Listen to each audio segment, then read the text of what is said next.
What is STEM? It's the acronym for Science, Technology, Engineering, and Mathematics, the disciplines that are vital for a thriving economy and a safe and healthy society.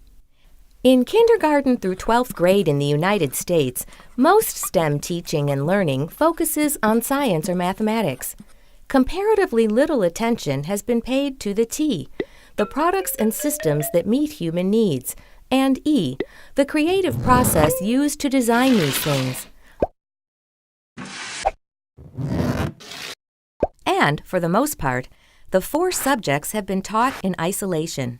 But new reform efforts, like the Next Generation Science Standards, are placing more emphasis on the connections between and among the STEM disciplines.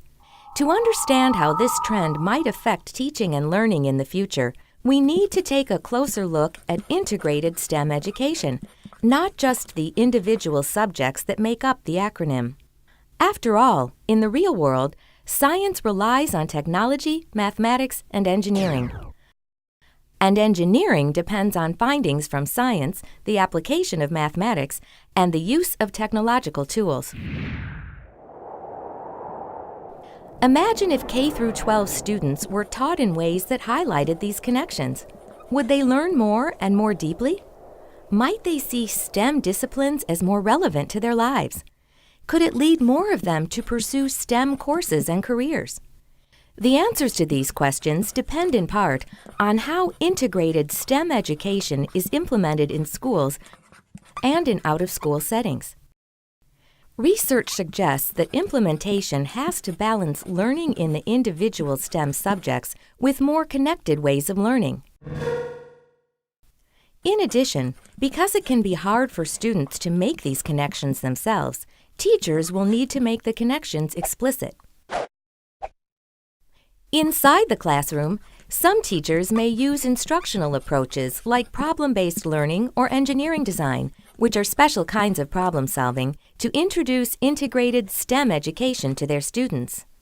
Outside the classroom, students are being exposed to STEM connections in museums and science centers through after-school experiences like some TV shows and STEM-focused robotics competitions, and in internships. However, we need more research to better understand the potential benefits and limitations of integrated STEM education for students, teachers, and schools. What, for example, are the implications of integrated STEM education for how schools are organized? How can teachers be better prepared to teach in integrated ways? And how can we test kids to determine what they are really learning and able to apply as a result of integrated STEM experiences? The list of questions is long, but getting answers is important for students, teachers, and the nation.